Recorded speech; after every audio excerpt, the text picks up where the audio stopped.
हे प्रभु तुम्हें सौंपता हूं अमानत तुम्हारी। आत्म समर्पण। भक्ति किसे कहते हैं? बोलो। गोपियों ने जो किया क्या था? गोपियों ने भक्ति नहीं की, गोपियों ने प्रेम किया है। और भक्ति याद रखना, भक्ति मिल जाना आसान है, भक्ति से ऊपर प्रेम है। अच्छा एक बात बताओ, विभीषण को भक्ति दी भगवान ने कि अपना प्रेम दिया? उत्तर। हनुमान जी को भक्ति मिली कि प्रेम?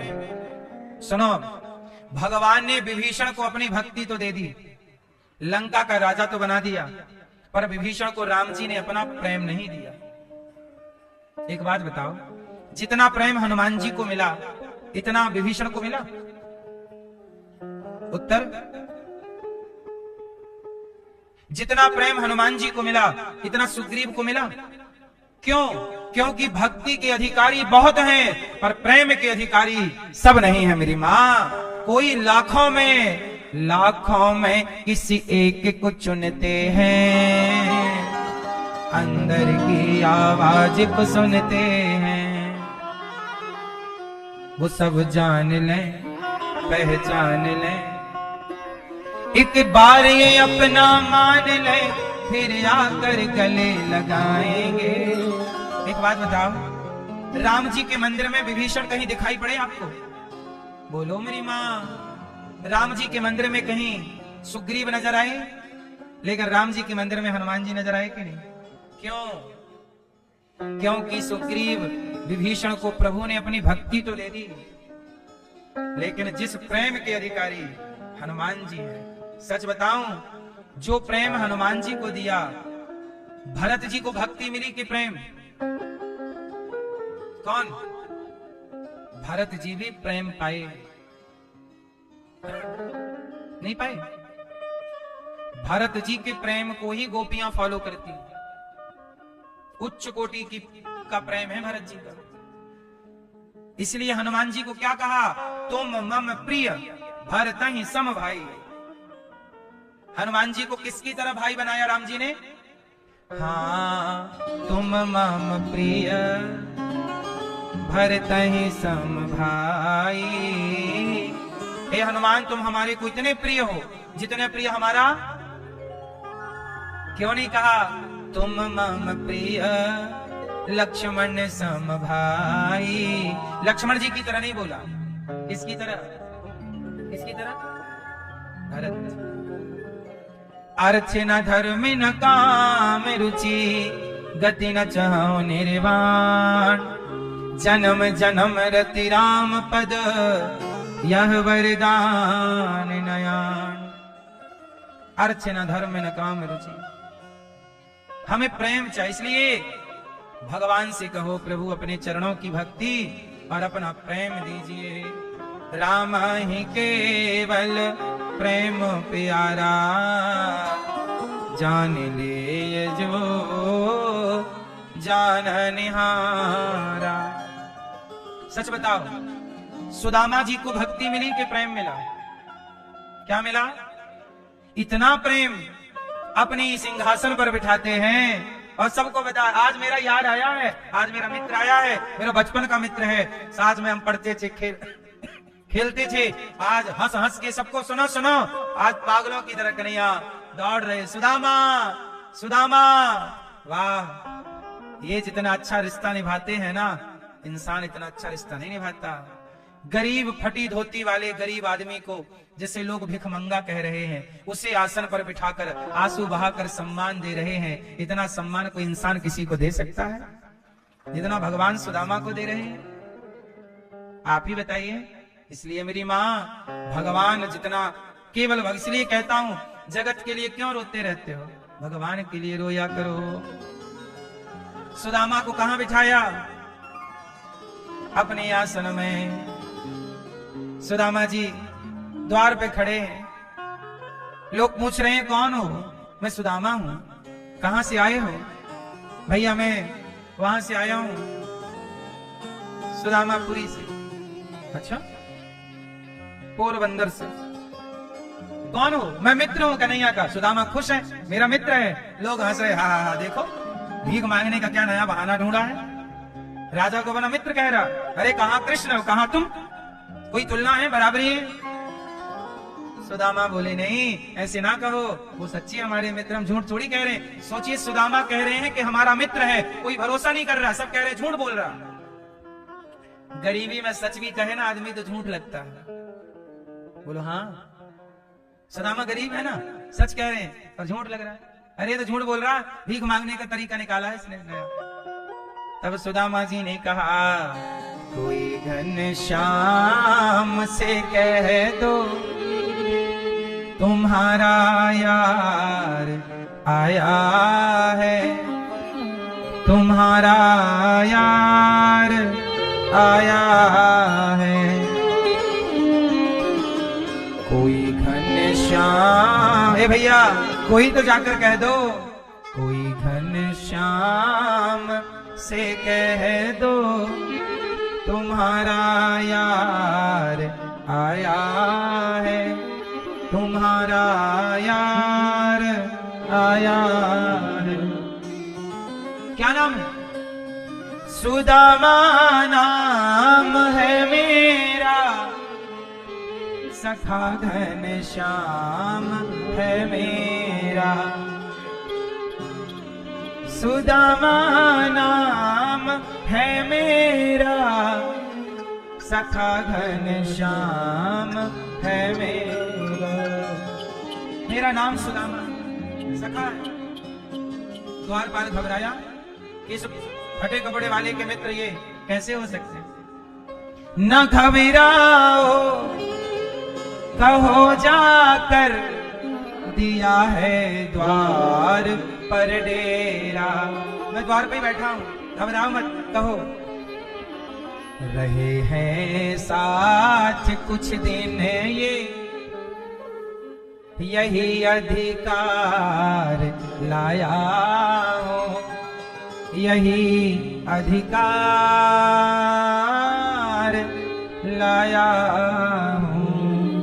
हम साथ में रहे हैं, इसी अधिकार से हम आए हैं, हम कृष्ण के मित्र हैं।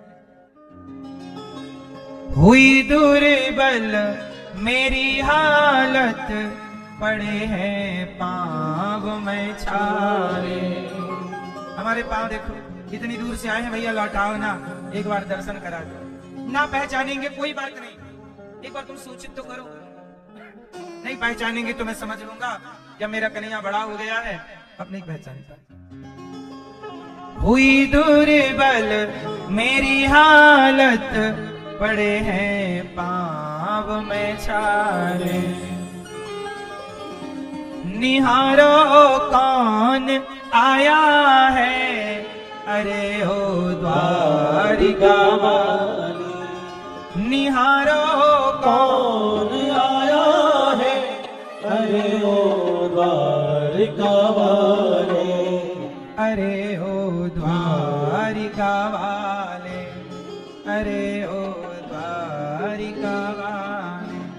सहारा कोई ना भैया, छोड़ संसार आया हूँ, छोड़ संसार आया हूँ।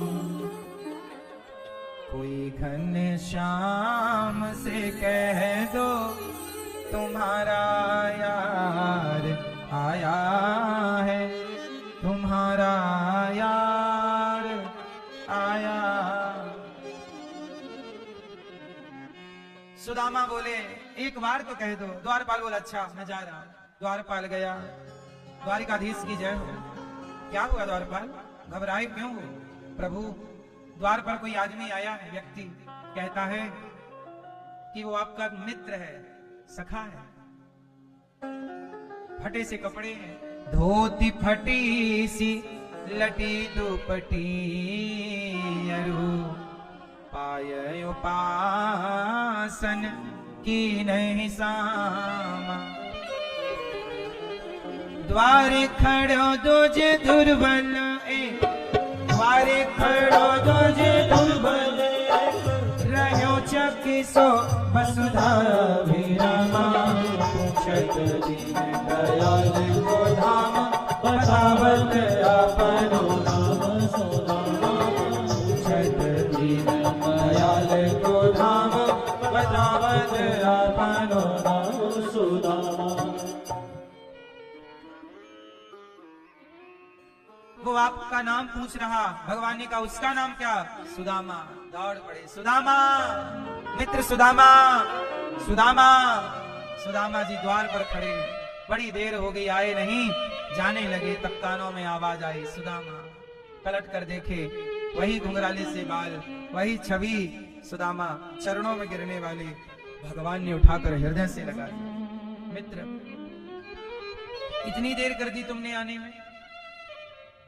सुदामा ने कहा, देर मैंने कहा की कन्हैया, तब से तेरे द्वार पे खड़ा हूं, तुम ही इतनी देर से आए।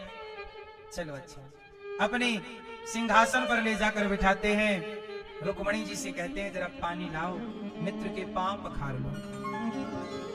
देख सुदामा की दीन दशा, करुणा करके करुणा निधि रोए। पानी परात को हाथ छुओ नहीं, नैनन के जल से पग धोए। नेत्रों के जल से पांव धो रहे हैं भगवान। मित्र सकुचा रहे हैं। भगवान बोले, मित्र क्या लाए हो मेरे लिए? पोटरी छिपाने लगे, चिवड़ा लेकर आए हैं, 4 मुट्ठी चावल सूखा हुआ, जिसे पोहा कहते हैं, चिवड़ा। 4 मुट्ठी चावल छिपाने लगे। भगवान बोले, क्या भेजा भाभी ने? कैसे देते इतने बड़े राजा को चिवड़ा? छीन लिया भगवान ने। क्या छिपा रहे? खोला पोटरी, भगवान ने खोला चिवड़ा, 1 मुट्ठी भरी, ग्रहण कर लिया। विश्वकर्मा जी को बुलाया भगवान ने। विश्वकर्मा जी आइए। भगवान के चरणों में गिर पड़े विश्वकर्मा जी। जी प्रभु आज्ञा। क्या हुआ? भगवान बोले, विश्वकर्मा जी मैंने अपने मित्र के 1 मुट्ठी चावल खा लिया है, अब मैं अपने मित्र का हो गया हूँ ऋणी। मैं अपने भक्त का क्या हो गया? ऋणी। अब ये ऋण उतारो।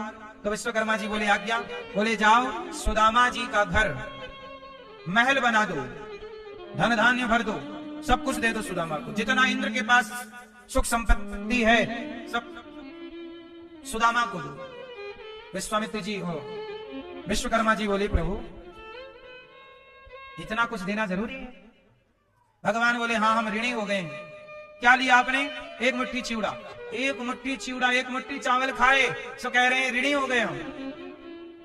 सोचिए, आज का आदमी जिस माँ से जन्म लेता है, जो माँ तुम्हें पाल पोस के बड़ा करती, तेल मालिश करती, दूध पिलाती, उस माँ को भी लोग वृद्धाश्रम छोड़ देते हैं। आज की औलाद तो अपने माँ बाप का ऋण नहीं मानता, लेकिन भगवान अपने भक्तों का ऋण भी मानते हैं। देखिए भगवान की भगवत्ता। मित्र ने दिया है ना 1 मुट्ठी, चुकाओ। क्या चुकाएं? जाओ। विश्वकर्मा जी गए, सुदामा जी की पत्नी से मिले। आप बाहर आ जाइए, आपका घर बनाना है। कौन हो आप? भगवान ने भेजा है, विश्वकर्मा जी हूं मैं चुटकियों में घर बना देता हूं। अच्छा, तो मेरा घर क्यों बनाने आए हो? वो क्या है, आपके पति द्वारिका गए हैं ना, तो उन्होंने भगवान को 1 मुट्ठी चावल दिया है, तो भगवान ने खा के बोल रहे हैं कि ऋणी हो गया, चुकाओ। तो हम ऋण चुकाने आए हैं। तो सुशीला जी बोली, सुनो महाराज, मेरा घर मत बनाओ पहले।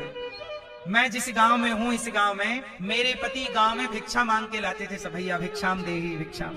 तो जिन जिन घरों से मेरे पति भिक्षा लाते थे, उन घरों को भी ठीक करो, क्योंकि वो घर ना होते तो अभी तक हम लोग भूख से मर जाते। यदि हमें अन्न दिया है तो उन लोगों ने भी तो दिया है, इसलिए उनका घर भी बनाओ। विश्वकर्मा जी वापस गए। प्रभु बजट बढ़ाना पड़ेगा। प्रभु बजट, बड़े बजट का काम है। क्या आप कितना बजट बढ़ रहा है?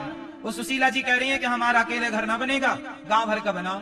देखो जरा सुशीला कैसी है, मेरा घर बाद में बनाओ, पहले मेरे आप आस गांव के लोगों का घर पहले बनाओ। ये मैं अमीर हो गई और मेरे गांव के गरीब रहे, नहीं, मैं अमीर तो सबको अमीर होना। हे प्रभु मेरा भला हो, ऐसा नहीं। हम भारतवासी हैं, सनातनी, हम कहते हैं विश्व का कल्याण हो, सब सर्वे भवन्तु सुखिना। हम लोग क्या बोलते हैं? सर्वे भवन्तु हे प्रभु केवल मैं सुखी ना रहूं, सब सुखी रहे, केवल मैं ना खाऊं, हे प्रभु सब खाए, मैं ही ना हंसूं, सब हंसे। कोशिश यही कीजिए मेरी मां, सबको खुश रखिए, केवल मैं खाऊं नहीं, सब खाए, मैं भूखा रह जाऊं चलेगा, आप भूखे ना रहे,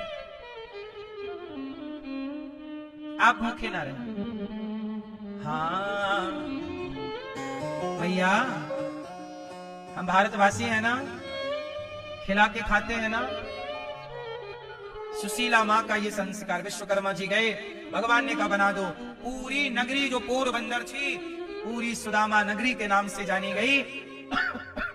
केवल सुदामा का नहीं, सुदामा के नगर में जहां जहां लोग भिक्षा सुदामा जी को देते थे, जो और जो नहीं भी देते थे, सबका वैभव बढ़ाया और सुदामा जी वहां के राजा बने। लोग कहते हैं ना कि भगवान अपने भक्त को गरीबी क्यों देते हैं, तकलीफ क्यों देते हैं, दुख क्यों देते हैं। नहीं, सुदामा जी को तो गरीबी से निकाल लिया है। आप लोग कहते हैं भक्त को गरीबी, भक्त के साथ ऐसा नहीं।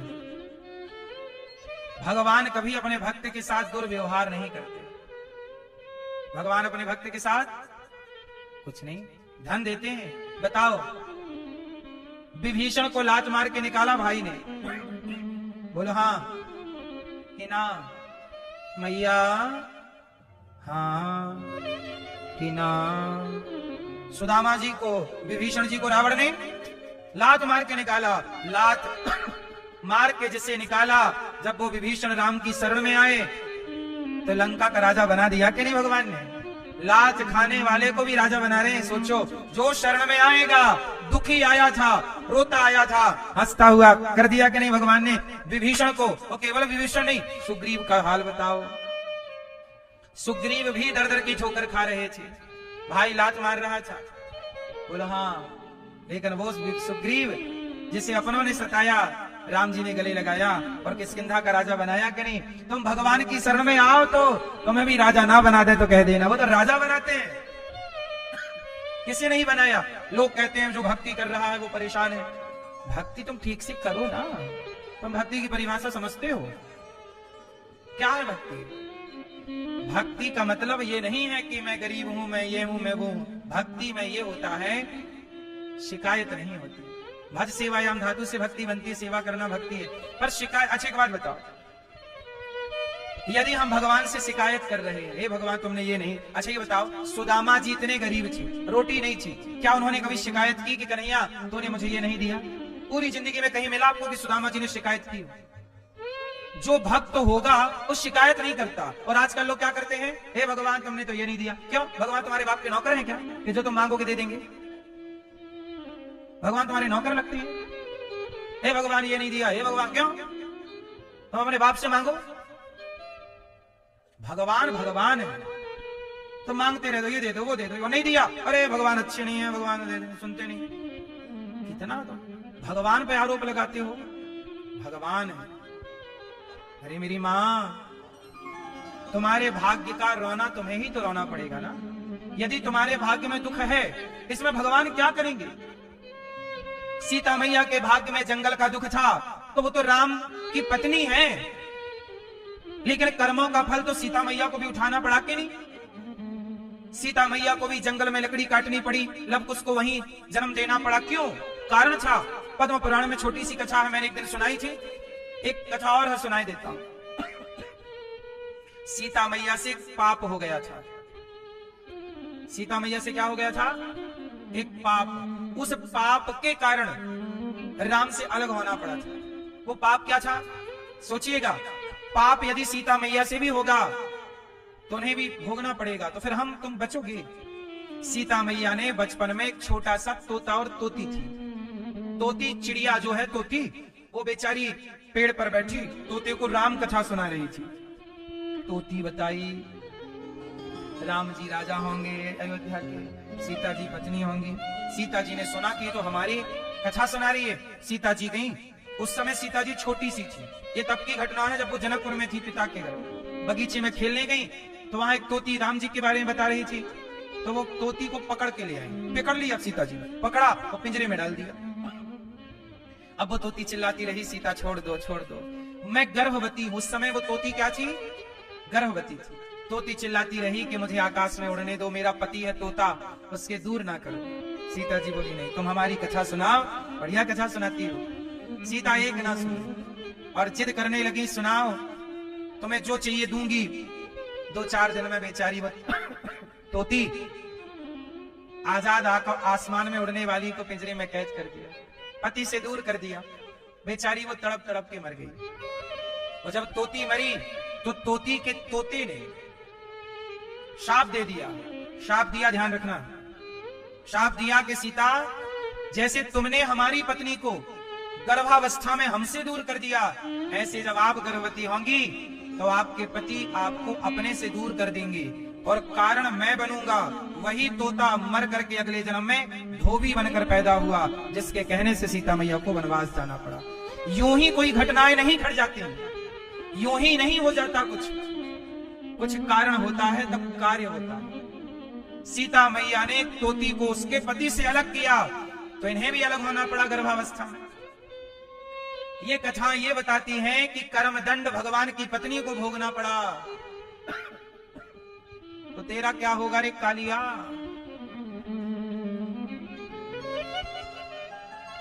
हैं? दशरथ जी कौन है? राम के पिता, भगवान के पिता को भी कर्मदंड भोगना पड़ा। दशरथ जी ने भी श्रवण कुमार को मार दिया था। श्रवण कुमार के माँ बाप तड़प तड़प के मर गए थे।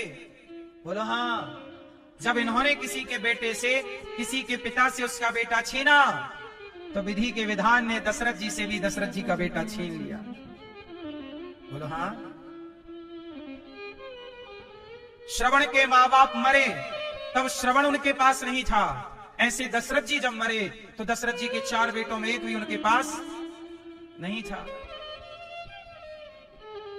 आपने किसी पिता से बेटे को दूर किया है तो आपको भी दूर होना पड़ेगा अपने पुत्र से। इसलिए राम रोए, दशरथ जी रोए, और दशरथ जी रोए और राम वनवास चले गए। तड़प तड़प के मारे गए, दशरथ जी मर गए। क्यों? कर्मों का फल भगवान के पिता को मिलता है तो कर्मों का फल हमें और आपको नहीं मिलेगा। इसलिए मेरी माँ, कोई भी गलत कर्म ना कीजिएगा, क्योंकि गलत कर्मों का फल आज नहीं कल आपके आगे आएगा जरूर। हाँ, भला की जय भला होगा, बुरा की जय बुरा होगा। भला की जय भला होगा, बुरा की जय बुरा होगा। वही लिख लिख कर क्या होगा, यही सबको चुकाना है। मैया जी झूठ मत बोलो, प्रभु के पास जाना है। न हाथी है न घोड़ा है, वहाँ पैदल ही जाना है। बात समझ में आई कि नहीं? इसलिए सीता मैया को भी कर्मदंड भोगना पड़ा। हम बच जाएंगे। इसलिए जब जीवन में दुख आए तो न देना दोष किस्मत को, विपत्ति तो सब पे आती है। विपत्ति सब पे आती है, किसका दोष है? विपत्ति आई राजा दशरथ पे, राम जब जा रहे थे वन को। विपत्ति आई राजा दशरथ पे, राम जब जा रहे थे वन को। न देना दोष कैकेयी को, न देना दोष कैकेयी को। विपत्ति तो सब पे आती है। विपत्ति आई अंधा अंधी पे, लाल श्रवण सपाया है। न देना दोष दशरथ को, विपत्ति तो सब पे आती है। विपत्ति आए किसी को दोष ना देना। भोगना पड़ेगा साहब। सुदामा जी धन धान्य से परिपूर्ण, एक मुट्ठी चावल लिया और इतना बड़ा धन दिया भगवान ने। इतना सा लेकर इतना देने की ताकत बताओ किसकी?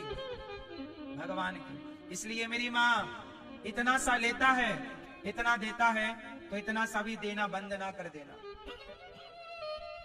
थोड़ा ही सही, सुदामा ने मुट्ठी भर दिया तो भगवान तृप्त हो गए। आपके मुट्ठी भर दान करने से भी, यहाँ हजारों साधु संत आते हैं, आपके थोड़े मुट्ठी भर दाने से तृप्त हो जाते हैं। आप भी थोड़ा अन्न दान किया करिए। आप सबके सहयोग से यहाँ हजारों साधु संतों को भोजन मिलता है। आप भी अन्न दान कीजिएगा। आज भी संतों को भोजन बटा, कल भी बटा था, आने वाले कल में भी बटेगा। तो आप भी अन्न दान करके संतों का एक दिन का अन्न क्षेत्र बंटवाइएगा। अखंड रसोई चलती है, अन्न दान कीजिएगा। भगवान ने उद्धव जी को वृंदावन भेजा और उद्धव जी आए, प्रेम में डूब गए। राधा रानी ने दर्शन कराया, एक क्षण के लिए अलग नहीं। उद्धव जी वृंदावन से गए, कन्हैया से कहा तुमसे प्रेम करने वाली गोपियां तो वृंदावन में है, यहाँ क्या कर रहे हो, चलो। तब भगवान ने हृदय में वृंदावन का दर्शन कराया और कहा उद्धव जी मैं वृंदावन से अलग थोड़ी हूं, मैं अपनी गोपियों से दूर नहीं हूं। केवल आपके अभिमान को मिटाने के लिए मैंने आपको वृंदावन भेजा है। उद्धव जी महाराज चल पड़े और भगवान द्वारिका गए, जहां भगवान का पहला विवाह मां भगवती रुक्मणी जी से हुआ। भगवान का दूसरा विवाह जामवंत की बेटी जामवती से हुआ।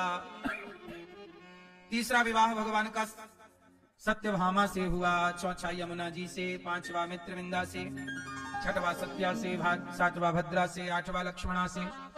भौमासुर नाम के दैत्य को मार करके भगवान ने 16,100 कन्याओं को उसके बंधन से मुक्त कराया। कन्याओं ने कहा कि अब हमें कौन स्वीकार करेगा। जिन्हें कोई स्वीकार करने को तैयार नहीं, उन्हें भगवान ने पत्नी के रूप में स्वीकार करके समाज में रहने और जीने का, सम्मान के साथ जीने का अधिकार दे दिया। टोटल विवाह हो गए 16,100। कितने विवाह हो गए भगवान के? हमने बताया था एक दिन के भगवान कितने विवाह क्यों हुए, कथा में एक दिन बताया था। इसलिए पूरी कथा जब सुनोगे तब पूरी बात समझ में आएगी। लाल मैया बहुत सोली, नींद पूरी हो गई होगी, जगाओ मैया मैया, राम राम, जागो मेरी माँ, हो गई नींद पूरी? हाँ कहो तो लोरी सुनाऊं। जो जो जो जो जो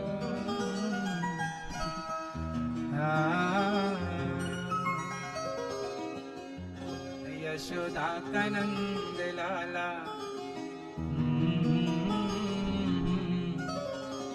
तो भगवान ने कितने विवाह किए? 16। यहाँ ब्याह सब होगा भैया, मिठाई मिली कि नहीं? यहाँ के लड़ुआ नहीं मिले, सो रही थी, कैसे मिलेंगे? ले बट गए लड़ुआ और आप सोती रही। फिर यहाँ 16,108 ब्याह हो गए। टोटल विवाह भगवान के 16,000। हर रानी के गर्भ से एक बेटी और 10-10 बेटे हुए। इतना बड़ा परिवार और जितनी पत्नियां उतने महल, और हर पत्नी के संग भगवान अलग से सेपरेट। ऐसा नहीं कि आज इसका नंबर तो कल उसका नंबर, नहीं। जितनी 16,108 पत्नियां हैं तो भगवान भी 16,108 रूपों में। ये भगवान है ना। अब लोग कहते भगवान इतने ब्याह कर लिए, अरे भगवान है, जितने गोपियां उतने कृष्ण। कृष्ण भी तो 16,108 हो गए। ये इंसान के बस का नहीं है, लेकिन लोग आधी अधूरी बात सुनते हैं। कह रहे हैं कि भगवान ने इतने सारे ब्याह क्यों कर लिए? तुम्हारे बस में हो तुम भी कर लो। एक में तो तुम रोए पड़ रहे हो, 5-10 कर लोगे तो पता नहीं क्या होगा। 10 ब्याह कोई कर ले तो उसकी 10 साल उम्र कम हो जाएगी, 20 साल और। बोलो हाँ, नहीं हो जाएगी, समय के पहले बुढ़ा हो जाएगा, मर जाएगा। 16,108 रानियों से, एक रानी से 10 बेटे हुए। तुम्हारे 2 ही नहीं हो पा रहे ठीक से।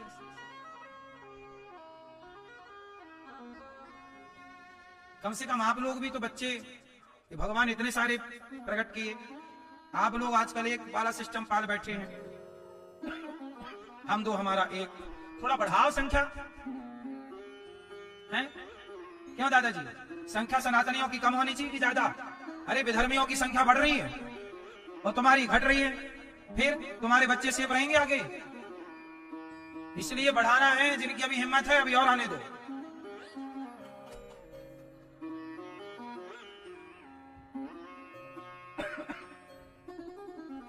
संख्या बढ़ाओ।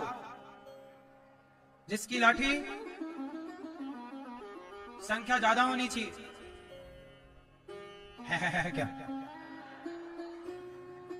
सही बोल रहे हैं। केरल में संख्या घट गई, सारे हिंदू खदेड़ दिए गए। राजस्थान में संख्या कम हो जाएगी हिंदुओं की तो वहां से भी खदेड़ दिए जाओगे। यूपी से संख्या कम हो गई हिंदुओं की, यूपी से खदेड़ दिए जाओगे। कश्मीर से संख्या कम हो गई थी, खदेड़ दिए गए कि नहीं? इतिहास नहीं पढ़ते कुछ? धृतराष्ट्र ना बनो, इतिहास साक्षी है। इतिहास देख के भी नहीं सीखोगे, नहीं सुधरोगे, नहीं समझोगे, नहीं सनातनी संगठित रहोगे, तुम्हें बचाने कोई नहीं आएगा। बोलो हाँ। केरल में हिंदू नहीं बचे, अब विधर्मी ही विधर्मी है। भारत की बात बोल रहा हूं। पश्चिम बंगाल की हालत देख लो, मुसलमान बाहुल्य होता चला जा रहा है। क्यों? इसलिए तो कह रहे हैं कि आप लोग सब बढ़ाओ संख्या।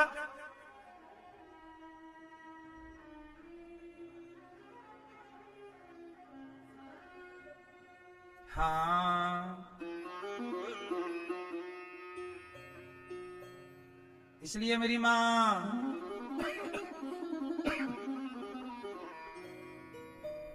बहुपुत्र लाभ, बहुत पुत्र हो। पहले के लोग बहुओं को आशीर्वाद क्या देते थे? पुत्रवती भव, बहुत पुत्र हो। गांधारी के कितने बच्चे? 100। फिर पर गांधारी वाले एक भी ना चाहिए। गांधारी जैसे नहीं, दुर्योधन जैसे। पांडव 5 नहीं तो 4 भी हो कम से कम। 1 से भले 2 और 2 से भले हैं? हाँ 5 बढ़िया है भैया, ठीक कह रही है 5। भगवान के इतने बड़ा परिवार है, 56 करोड़ यदुवंशी, और फिर भी भगवान मुस्कुरा रहे हैं। और आप एक ब्याह में परेशान हैं, पता नहीं हंसी कहां गायब हो गई। आप लोग हंसते ही नहीं, मुस्कुराते ही नहीं, क्यों भैया? और भगवान देखो एक कितने ब्याह करके भी खुश हैं। मानो भगवान ये कहना चाहते हैं कि स्थिति परिस्थिति कैसी भी हो, परिस्थितियां तो बनती बिगड़ती रहेंगी, पर आप सदा मुस्कुराया करिए, क्योंकि आपके हाथ में कुछ नहीं है। जो होना है वो होगा, जो आपके हाथ में है वो आप देखते चलो। प्रयास आपका है, बाकी आगे सब कृपा भगवान की है। आप मुस्कुराया करिए। परिस्थितियां बनती बिगड़ती रहेंगी, आपको खुश रहना चाहिए, हर परिस्थिति में मुस्कुराना चाहिए। बोलो हाँ।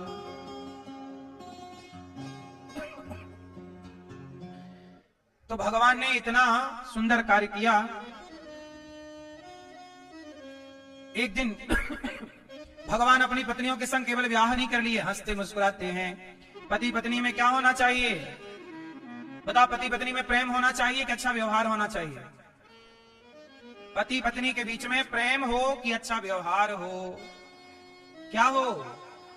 जोर से मैया क्या बोलती तू? पति पत्नी के बीच में क्या हो? व्यवहार कि प्रेम? क्या? विवाह। हाँ, पति पत्नी के बीच में प्रेम बिल्कुल ना हो पर व्यवहार अच्छा हो तो चल जाएगा व्यवहार। लेकिन आजकल ना व्यवहार अच्छे नहीं है लोगों के। पत्नी का व्यवहार अच्छा नहीं है, पति का व्यवहार अच्छा नहीं है। वो कहते हैं रोज प्यार नहीं करते हमसे। प्यार हो ही नहीं सकता। मैं 1000 बार ये बात बता चुका हूं कि रिश्ते व्यवहार से चलते हैं, प्रेम से नहीं। ये बात सही है कि गलत है? आप कितना भी प्रेम करो पर आपका व्यवहार सही नहीं है तो आपका टिक ना पाएगा रिश्ता। लेकिन आपका प्रेम बिल्कुल नहीं है पर आप व्यवहार उचित करते हैं। रिश्ते और अच्छा व्यापार व्यवहार से चलता है कि प्रेम से? व्यवहार, आपका व्यवहार देखा जाता है भाई, आपका व्यवहार।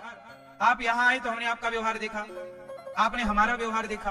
अब हम आपसे प्रेम करें कि ना करें, आप हमसे प्रेम करो कि ना करो, प्रेम अपनी जगह है, पर हमारा तुम्हारा क्या होना चाहिए? ठीक ठीक व्यवहार होना चाहिए। और व्यवहार लंबे समय तक रिश्ते बनाए रखता है। और व्यवहार बिगड़े तो प्रेम कितना भी हो उसका कोई मतलब नहीं होता। अब लड़का लड़की आजकल बोलते तो हैं खूब I love you I love you I love you, और साल भर बाद तलाक तलाक तलाक। कहां गए आई लव यू था पर व्यवहार नहीं था। आई लव यू है पर क्या नहीं है। इसलिए कहता हूं रिश्ते जोड़ने से पहले चलाना सीख लो। चलाया कैसे जाता है? व्यवहार से।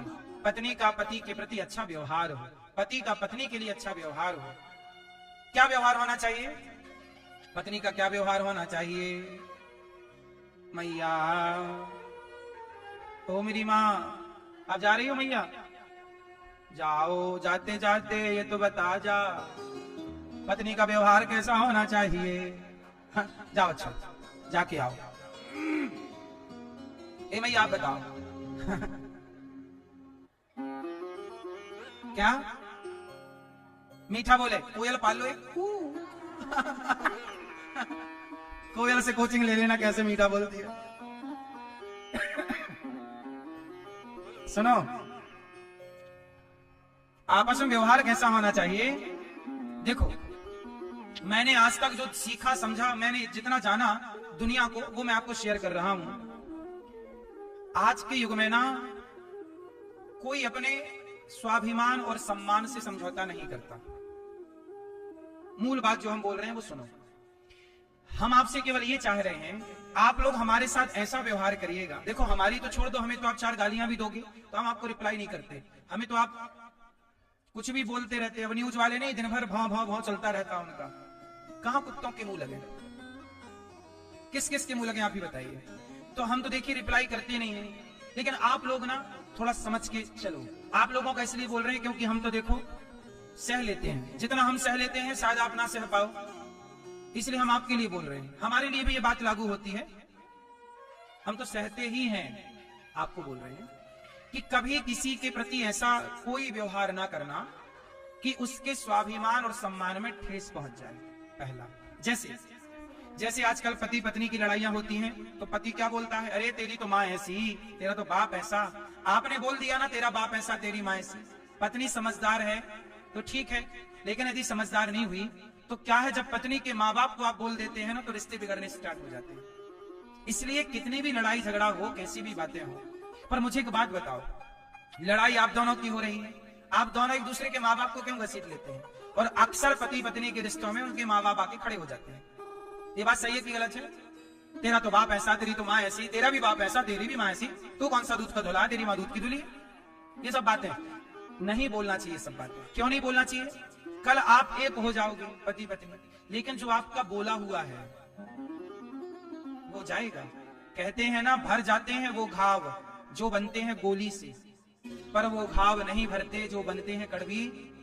इसलिए कहता हूं कि यदि आप भरना चाहें तो सारे घाव भर जाते हैं। फिर भी मेरी प्रार्थना है, किसी का वाणी से भी दिल मत दुखाया करो। किसी का वाणी से भी दिल क्यों दुखाना? क्या मिलेगा? मैं आपको उल्टा सीधा बोलूं, मुझे क्या फायदा होना है? आप मुझे बोलिए, गाली दीजिए, क्या फायदा होगा आपका? कौन सा धरना सेठ हो जाओगे आप मुझे गाली देके? क्यों बोलना? इसलिए सबसे पहली बात यह है कि आपका सम्मान मैं करूं, मेरा सम्मान आप कीजिए। रिश्तों में यह चलता, पत्नी का सम्मान पति करे और पति का सम्मान पत्नी करे। पहला, यदि आप एक दूसरे का सम्मान करते हैं और एक दूसरे के माँ बाप का सम्मान करते हैं तो लिख के ले लो, तुम्हारी जितनी खुशहाल जिंदगी किसी की नहीं हो सकती। यदि एक दूसरे का सम्मान है, सम्मान प्यार बिल्कुल नहीं है आपका, जीरो है, लेकिन सम्मान है तो दौड़ेगी आपकी। और प्यार कितना भी करो, आई लव यू बोलती रहो, पर तेरी तो माँ ऐसी, तेरा तो बाप ऐसा, लो फिर चला लो रिश्ते। क्यों जी? बात सही है। इसलिए प्यार से नहीं चलते, व्यवहार से चलते हैं। आपको व्यवहारिक होना पड़ेगा। कैसा व्यवहार होना चाहिए पत्नी के प्रति, कैसा व्यवहार होना चाहिए पति के प्रति? हमारा शास्त्र, हमारा धर्म व्यवहार ही तो सिखाता है। मातृ देवो भव पितृ देवो, क्या व्यवहार ही तो है। माता को ऐसे रखो जैसे भगवान को रखते हैं, पिता को ऐसे रखो जैसे भगवान को रखते हैं, पत्नी को ऐसे रखो जैसे लक्ष्मी को रखते हैं, पति को ऐसे रखो जैसे परमेश्वर को रखते हैं। ये सम्मान हमारे यहाँ, पति का सम्मान भगवान की तरह है, स्त्री का सम्मान देवी लक्ष्मी की तरह है, माँ का सम्मान भगवान की तरह, मातृ देवो भव। अतिथि का सम्मान भगवान की तरह, अतिथि देवो भव। ये सब क्या है? ये सम्मान, रिस्पेक्ट है आपके लिए। और आजकल का आदमी रिस्पेक्ट नहीं करता, सम्मान। हमारे सनातन में जितना सम्मान रिश्तों को है, इतना सम्मान कहीं हो तो बताइए। लेकिन आप लोग हैं कि आज रिश्तों में बस गाली गलौज शुरू कर देते हैं। अरे भाई याद रखना, गंदा पानी पीने के काम भले ना आए, पर आग बुझाने के काम जरूर आता है। रिश्ते कितने भी खराब हों, लेकिन अपने ही एक न एक दिन काम आते हैं, इसलिए अपनों को बनाए रखो। अपने तो आपने गीत सुना होगा, अपने तो अपने होते हैं। अपने तो भाई से रिश्ता ना बिगाड़िए, बहन से रिश्ता ना बिगाड़िए, माँ से रिश्ता ना बिगाड़िए, बाप से रिश्ता ना बिगाड़िए, पत्नी से रिश्ता ना बिगाड़िए, और पत्नी के माँ बाप से भी रिश्ता ना बिगाड़िए, पति से और पति के माँ बाप से भी रिश्ता ना बिगाड़िए। हम सबको ईश्वर ने दो माँ बाप दे रखे, एक माँ मेरी जन्म देने वाली और एक माँ मेरी पत्नी की माँ भी तो मेरी माँ है, नहीं है? आपके पति की माँ भी आपकी माँ है। भारत की हर बहू अपनी सास को अपनी माँ की तरह रख ले, और भारत की हर सास अपनी बहू को बेटी की तरह रख ले, तो आधी से ज्यादा लड़ाइयां खत्म हो जाएंगी कि नहीं? केवल इतना सा विचार बदल लेने से, इतनी सी मानसिकता। लेकिन क्या है, आदमी ना जाने किस घमंड में है, झुकेगा नहीं साला।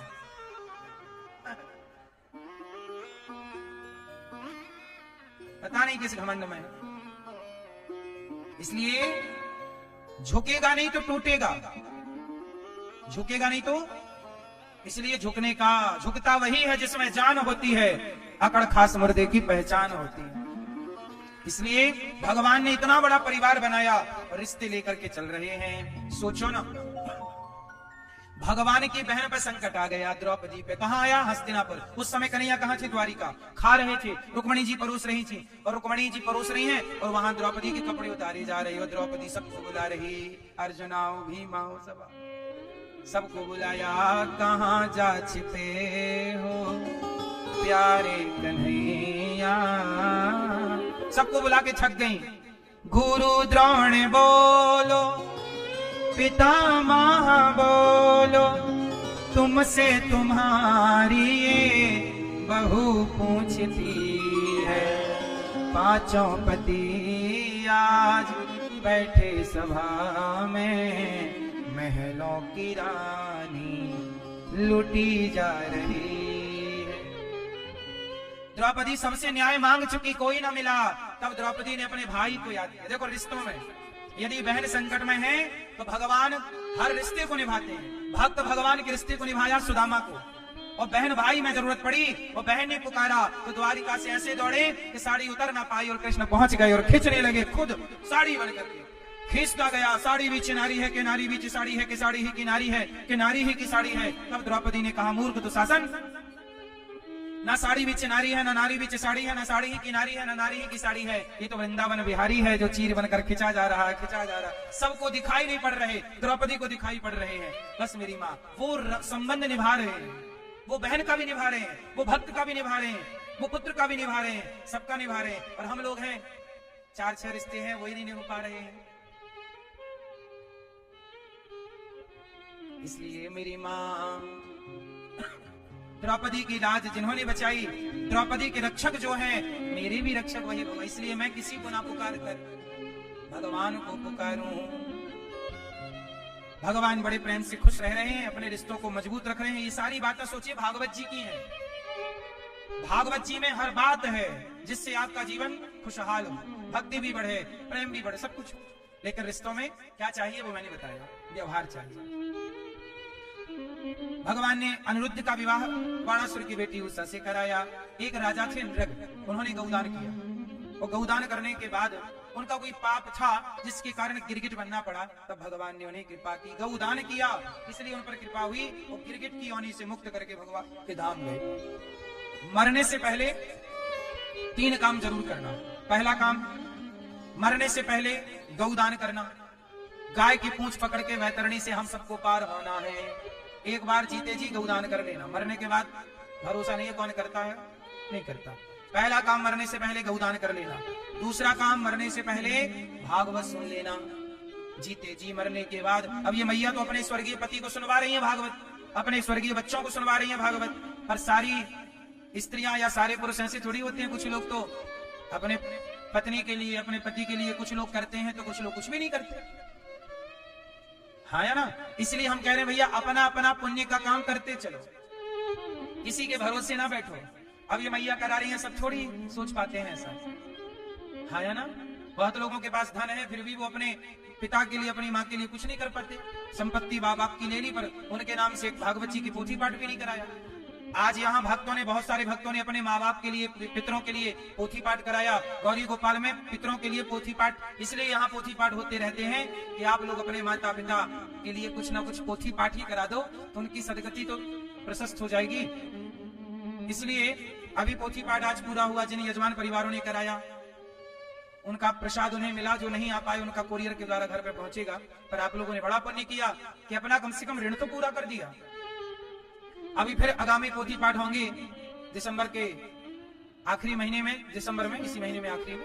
तो आप भी अपने पितरों के लिए, पूर्वजों के लिए 29 दिसंबर से 4 जनवरी तक ये भागवत जी के पोथी पाठ होंगे। अगला पाठ पोथी पाठ आप भी कराना चाहें तो करा सकते हैं। अपने पहला काम गौदान करके मरना, दूसरा काम भागवत सुनना, तीसरा काम मरने के पहले अपनी 13वीं कर लेना। मैंने एक दिन बताया था कि कोई करे ना करे आपकी 13वीं। 13वीं मतलब अन्नदान। 13वीं में क्या होता है? 13वीं में क्या होता है? अन्नदान होता है, सबको बुला के खिलाया जाता है, खाओ भैया खाओ, पेट भर।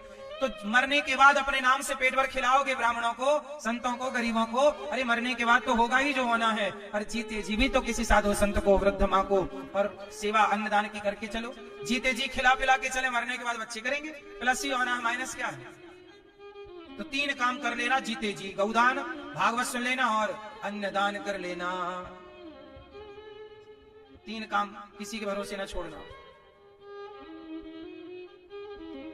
राजा नृगवर भगवान ने कि पौंड्रक नाम के राजा नकली बना घूमता, कृष्ण बना घूमता रहता पौंड्रक। भगवान ने पौंड्रक पर कृपा की, काशी राजद्विद पर कृपा की, जरासंध के जेल से भगवान ने 20,800 राजा को मुक्त कराया। सबने कहा कृष्णाय वासुदेवाय हरये परमात्मने प्रणत क्लेशनाशाय गोविंदाय नमो नमः। सब पर कृपा हुई। धर्मराज युधिष्ठिर का यज्ञ पूरा हुआ। शाल दंत वक्र पर भगवान ने कृपा की। सुदामा जी वापस घर गए धन धान्य पाकर। तो भगवान ने सुदामा जी को केवल धन नहीं दिया, जवानी भी दी। दोनों बुढ़े हो गए थे ना पति पत्नी, अब बुढ़ापे में धन का करेंगे क्या? तब भगवान ने दोनों को जवान कर दिया और जवानी में लंबे समय तक रह के सुदामा जी अंत में भगवत धाम गए, भगवत चिंतन करते हुए। एक बार भगवान ना कुरुक्षेत्र आए, द्वारिका से कुरुक्षेत्र। कुरुक्षेत्र से जब लौटे तो भगवान वृंदावन आए 100 वर्षों के बाद। कृष्ण गए और लौटे कब? जब आए तब यशोदा से मिले, गोपियों से मिले, गले लग करके मिले, राधा रानी से मिले, सबसे मिले। जब मिले ना तो यहाँ पे कार्य हुआ। भगवान कृष्ण जब मिले सबसे तो भगवान की पत्नियां इच्छुक हो गईं। भगवान कृष्ण की 16,108 पत्नियों ने कहा कि मैया यशोदा, कृष्ण के जाने के बाद गोपियों की हालत क्या थी, जरा मैं वो सुनना चाहती। यशोदा मैया बोली मैं नहीं बता सकती। वो विलाप, वो रोना, कृष्ण का विरह, कृष्ण की व्याकुलता कैसे कहूं? तब कहा कि मैं नहीं बता सकती, पर रोहिणी जी बताएंगे। बलराम जी की माँ माता रोहिणी से कहा गया कि आप बताओ। रोहिणी मैया ने बताया।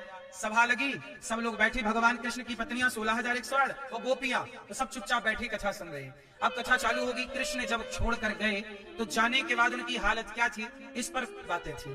गोपियों की हालत क्या थी, इसकी कथा थी। और जब ये कथा सुन करके प्रेम से जब गए, सारे लोग कथा सुनने लगे आपस में। तब भगवान कृष्ण आए, कथा चल रही थी, बीच कथा में भगवान आए और भगवान ने गोपियों का विरह सुना कि कृष्ण के जाने के बाद गोपियां कैसे तड़प रही थी, कैसे छटपटा रही थी, पागलों की तरह वो रास्ता निहारती रहती। सवेरे आज नहीं आएंगे, आज आएंगे, बोला है ना आएंगे, आज आएंगे, आज आएंगे। 100 साल गुजार दी इंतजार में, 100 साल। सोचिए, जब कृष्ण ने उनका प्रेम सुना तो भगवान श्री कृष्ण का शरीर पिघल गया। भगवान कृष्ण का शरीर क्या हुआ? क्या हुआ? पिघल गया। जैसे लोहा, सोना, चांदी अधिक तापमान पर पिघल जाते हैं ना, लिक्विड फॉर्म में आ जाते हैं, उसी तरह अधिक प्रेम में, विरह की अग्नि में भगवान पिघल गए। और जब पिघले, नारद जी दौड़े दौड़े आए, मैया कथा बंद करो, देखो भगवान क्या हुआ। आंखों से आंसू नहीं बहे, आंखें ही बह गई, भगवान के हाथ बह गए, पिघल गए मीन्स। और भगवान का जब शरीर आधा सा पिघल गया, मैया रोहिणी आई, राम राम क्या हो गया लाला, कौन सी वैद्य को बुलाऊं? भगवान बोले नहीं, अब मैं कोई वैद्य नहीं चाहता। मेरी गोपियां मेरे लिए इतना तड़पी, इतना रोई, उनके प्रेम का मैं ऋणी हूं और मैं ऋण ऐसे ही चुकाऊंगा। अब मैं इसी रूप में रहूंगा। आधे आधे हाथ पिघल गए, आंख पिघल गई, पांव पिघल गए। भगवान का वही पिघला हुआ स्वरूप आज वर्तमान में जगन्नाथ जी के नाम से जाना जाता है। ये भगवान का वही स्वरूप है, इसलिए जगन्नाथ जी के हाथ आधे आधे हैं। भगवान जगन्नाथ जी की आंखें नहीं है, आंखों की जगह बिल्कुल सपाट प्लेन है। ये निकल गया ना, आंखें ही बह गई, इसलिए जगन्नाथ जी ऐसे हैं। प्रिय भक्तों, ये प्रेम की प्रतिमूर्ति कृष्ण ही जगन्नाथ हैं। तो द्वारिका पूर्व में जो जगन्नाथपुरी है, जगन्नाथ भगवान का प्राकट्य भी वृंदावन में ही हुआ। यही जगन्नाथ इस प्रेम में पिघलकर फिर वहां स्थापित हुए, उनकी अलग फिर कथा है। तो ये जगन्नाथ जी प्रेम की प्रतिमूर्ति। गोपियों ने मेरे से प्रेम किया, मैं ऋण चुकाऊंगा। उनकी याद में हाथ पसारे खड़ा रहूंगा, इसलिए हाथ पसारे खड़े हैं कि मैं तैयार हूं तुम्हें गले लगाने के लिए। तुम आओ, मैं तुम्हें गले लगाता हूं। तुम आते ही नहीं, क्या लगाएंगे गले? भगवान ने देवकी मां के 6 पुत्रों को लौटाया। अच्छा ये बताओ, यशोदा मैया और देवकी मैया, ये दोनों मैया में किसका पलड़ा भारी है? किसका? क्यों?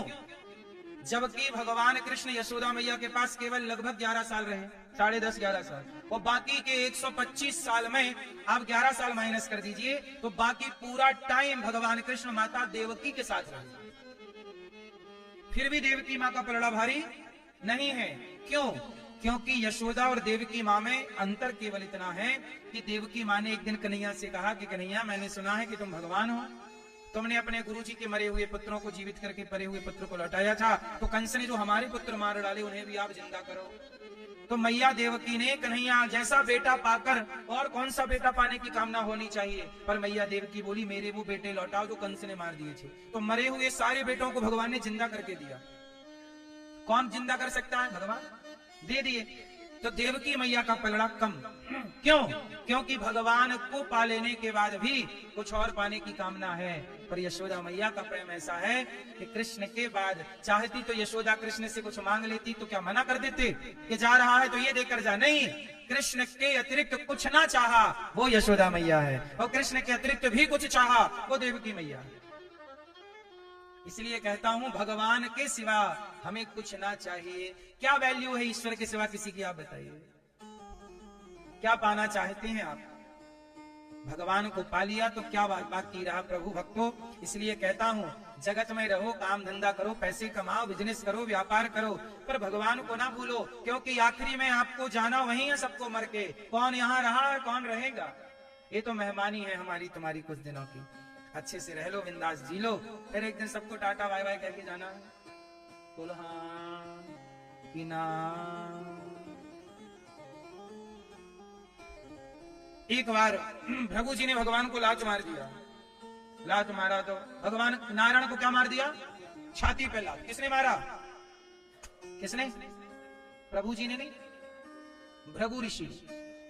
भृगु जी ने लात मार दिया, और जब लात मारा तो भगवान ने चरण पकड़ लिए भृगु जी की। कहा भृगु जी, मेरी छाती बड़ी कठोर थी, आपके चरण बड़े कोमल थे, कहीं चोट तो नहीं आई? ये बात कौन कह रहा है? भगवान। इसलिए मेरी माँ, क्षमा बड़न को चाहिए, छोटन को उत्पात। छोटों का काम है ऊधम मचाना, उत्पात करना, और बड़ों का काम है क्षमा बड़न को चाहिए, छोटन को उत्पात। का हरि को घट गयो जो भृगुमारी लात। इसलिए क्षमा कर दीजिए, क्षमा करिए। अपनों के बीच में क्षमा जरूर करिए, पर मोहम्मद गौरी जैसे यदि आक्रांता घुस रहे हो तो कदापि क्षमा ना करिए। पृथ्वीराज, पृथ्वीराज ने क्षमा कर दिया, बार बार क्षमा किया। अति से ज्यादा क्षमा भी नहीं होना चाहिए, लेकिन ये बात उनके लिए है जो हमारे दुश्मन है। हमारा परिवार हमारा दुश्मन नहीं, इसलिए परिवार की गलती बार बार क्षमा हो, पर आप कोई दूसरा आएगा, दूसरे को क्षमा मत कीजिएगा। बोलो हाँ। दूसरे को क्षमा, पृथ्वीराज ने क्षमा कर दिया बार बार, बाद में उसने आंखें फोड़ दी, एक मौका नहीं दिया। बोलो हाँ। इसलिए हमारे देश में मुगल काहे आ गए, क्यों आए? अच्छा चलो बताओ। हम भारत इतने समृद्धवान, सोने की चिड़िया वाला देश, मुगलों ने गुलाम बनाया आपको, अंग्रेजों ने गुलाम बनाया आपको, पुर्तगालियों ने गुलाम बनाया, क्यों? क्यों? क्या कमी थी? कभी अंतर्मुखी होकर सोचिए तो यही सोचिए, क्या कमी रह गई हमारी? हम काहे गुलाम बने मुगलों के, अंग्रेजों के? क्या कमी थी?